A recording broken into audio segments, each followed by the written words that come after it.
Here we look at integration applications, projectiles, example 1. A particle with a mass m is projected vertically upwards with an initial velocity u in a medium of resistance mkv.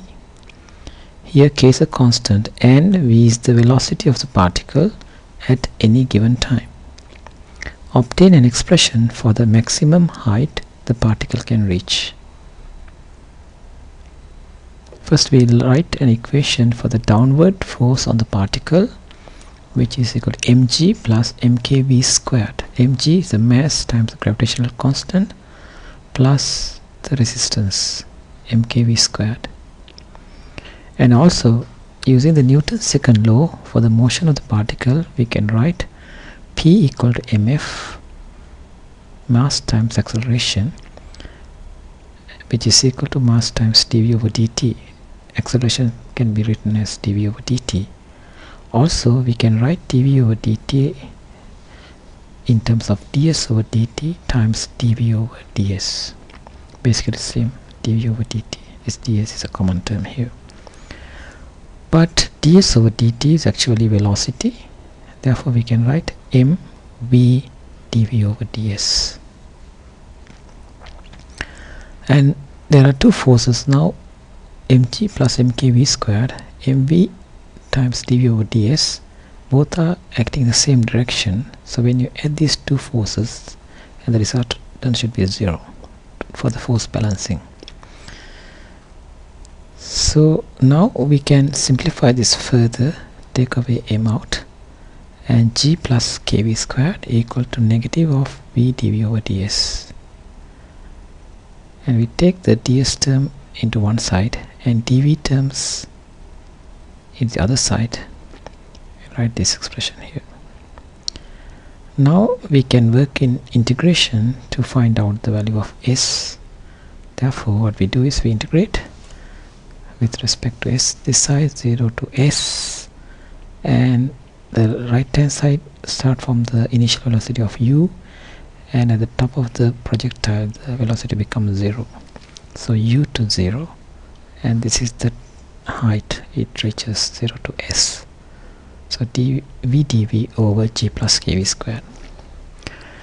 And if you look at this denominator here, g plus kv squared is a function of v, and if you differentiate fv, f dash v, we get g differentiation becomes 0 plus k, v squared becomes 2v to the power 1, 2kv.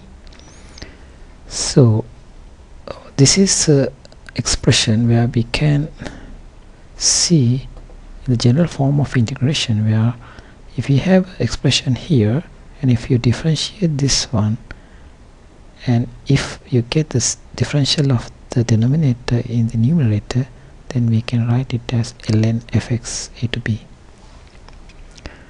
So now what we are going to do is to make this denominator, find the denominator's differential of the denominator and make the numerator equal to the differential of the denominator. That means g plus kv squared, if you differentiate it will become 2kv. So what we do is you put 2kv in the numerator, and the additional term 2k, v was there already, but 2k is an additional term, so you put it in the denominator here. So now we have an expression where minus 1 over 2k u to 0 fv and f dash v dv. So now we can apply this general form of integration to get the answer to the right hand side, minus 1 over 2k ln g plus kv squared. G plus kv squared is the value of fv, which is like fx here. Now we have units, the limits from u to 0 and 0 to s, so that means s minus 0, and you have to substitute 0 here and u here. So s minus 0 equal to minus 1 over 2k ln g plus, when you substitute 0 you get 0 here, minus ln g plus k, when you substitute u it will become u squared here. and therefore is equal to minus 1 over 2k ln g, negative means divide, by g plus ku squared. And we have a negative sign here. This negative sign will make this denominator become a numerator and numerator become denominator, so it will be, you get the inverse of this one, so you get 1 over 2k ln g plus ku squared over g. And further simplification will lead to our final answer 1 over 2k ln g divided by g is 1 plus ku squared over g. That's the answer to this question.